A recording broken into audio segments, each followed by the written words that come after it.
राधे राधे, जय श्री कृष्णा। जब राधा रानी चली आई एक सेठ की बेटी बनकर।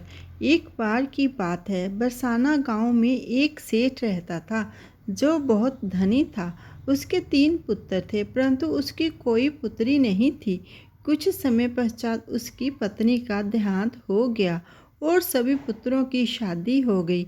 सभी पुत्र अपने अपने कार्य में व्यस्त रहने लगे, अपने बच्चों में अपनी पत्नी के साथ। अब सेठ के दिल की बात सुनने वाला कोई नहीं था। सेठ को शुरू से ही इस बात का बहुत दुख था कि उसकी कोई पुत्री नहीं है। लेकिन अब उसकी पत्नी की मृत्यु के बाद उसको यह दुख और सताने लगा और वह इस बात को लेकर परेशान रहने लगा कि उसकी कोई पुत्री नहीं है। एक दिन एक महान पंडित उसके घर पर आए और उसे दुखी देखकर उसने पूछा कि तुम्हें किस बात की परेशानी है, तुम क्यों दुखी हो। तो उसने अपना दुख का कारण पंडित को बताया कि मेरी कोई पुत्री नहीं है, इस वजह से मुझे अपने जीवन में यह अभाव रहता है कि मेरी कोई पुत्री क्यों नहीं है। वह पंडित उसको कहता है, यह भी कोई परेशानी की बात है, तुम राधा रानी को अपनी बेटी मान लो। हमारे जीवन में जिस चीज़ की कमी होती है उसको भगवान ही पूरा कर सकते हैं। परेशान होने से क्या होगा, तुम राधा रानी को अपनी बेटी मानो और उससे अपने दिल की बात किया करो, देखना तुम्हें ये अभाव कभी नहीं सताएगा। सेठ को पंडित की ये बात बहुत अच्छी लगती है और वह ऐसा ही करता है। राधा रानी की मूर्ति लेकर आता है और प्रतिदिन भोजन करने से पहले राधा रानी को भोग लगाता है, फिर स्वयं भोजन करता है और सोने से पहले राधा रानी के साथ खूब बातचीत करता है। ऐसे ही करते करते वह दिल से राधा रानी को अपनी बेटी मानने लगा और वह भूल गया कि उसकी कोई बेटी नहीं है।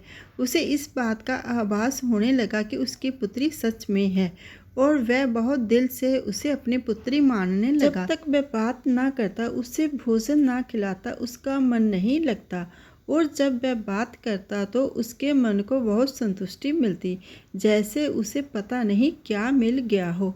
तो दोस्तों, एक दिन सेठ के घर पर एक चूड़ी बेचने वाली मनहारन आती है और वह उसकी बहुओं को चूड़ी पहनाकर जाती थी। एक दिन वह चूड़ी बेचने घर पर आई और उसने सेठ के बेटों की तीनों बहुओं को चूड़ी पहनाई। उसके साथ जब सेठ की बहुएं चूड़ी पहनकर चली गई तो उसके सामने एक और कन्या आई और उसने कहा कि मुझे भी चूड़ियाँ पहना दो। चूड़ी वाली ने सोचा कि शायद सेठ के घर पर कोई मेहमान आई है, तो उसने उसको भी चूड़ी पहना दी। उसके बाद वह चूड़ी वाली सेठ से पैसे मांगने सेठ की दुकान पर पहुंची और बोली कि चूड़ी के पैसे दे दो, और उसने पहले से अधिक पैसे मांगे। तो सेठ ने कहा कि तुमने चूड़ी का दाम बढ़ा दिया है क्या। तो उसने कहा, नहीं, मैंने चूड़ी का दाम तो नहीं बढ़ाया, परंतु आज मैं 4 को चूड़ी पहनाकर आई हूँ। उसने कहा, मेरे घर पर तो 3 ही बहुएं हैं।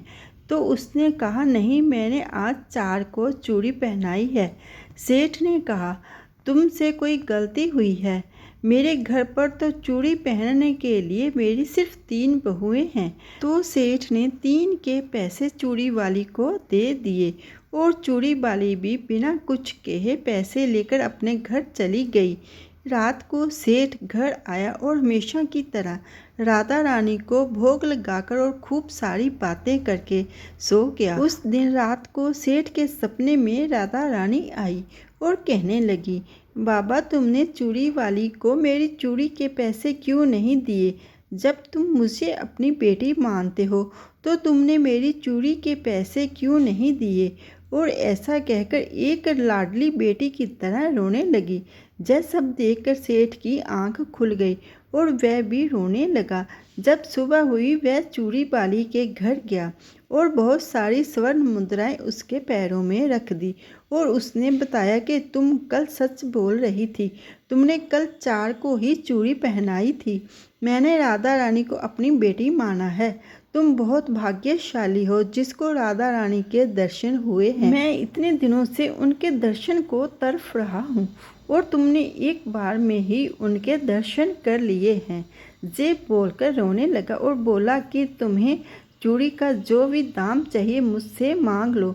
जय सुनकर मनहारन के आंखों में भी आंसू आ गए और उसने मन में सोचा, जब मुझे खुद राधा रानी के ही दर्शन हो गए हैं तो इससे ज़्यादा मुझे और क्या चाहिए।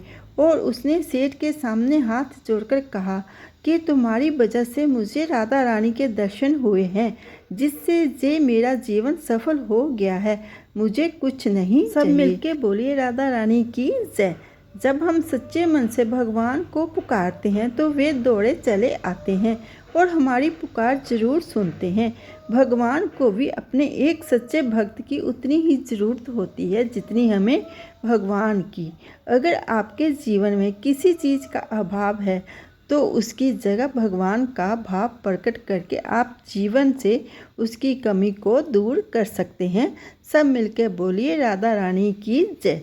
जय श्री कृष्णा। दोस्तों, अगर आपको ये कहानी ये वीडियो अच्छी लगी हो तो लाइक करना, शेयर करना। जो मेरी वीडियो पर पहली बार आए हैं प्लीज़ वो मेरे चैनल को सब्सक्राइब कर देना। सब्सक्राइब करना बिल्कुल फ्री है और जिन्होंने सब्सक्राइब करके रखा है उनका दिल से धन्यवाद करती हूँ। दोस्तों, इस तरह से राधा रानी चली आई एक सेठ की बेटी बनकर। वो सेठ की बेटी सच में बन गई। सब मिलके बोलिए राधा रानी की जय। जय श्री कृष्ण।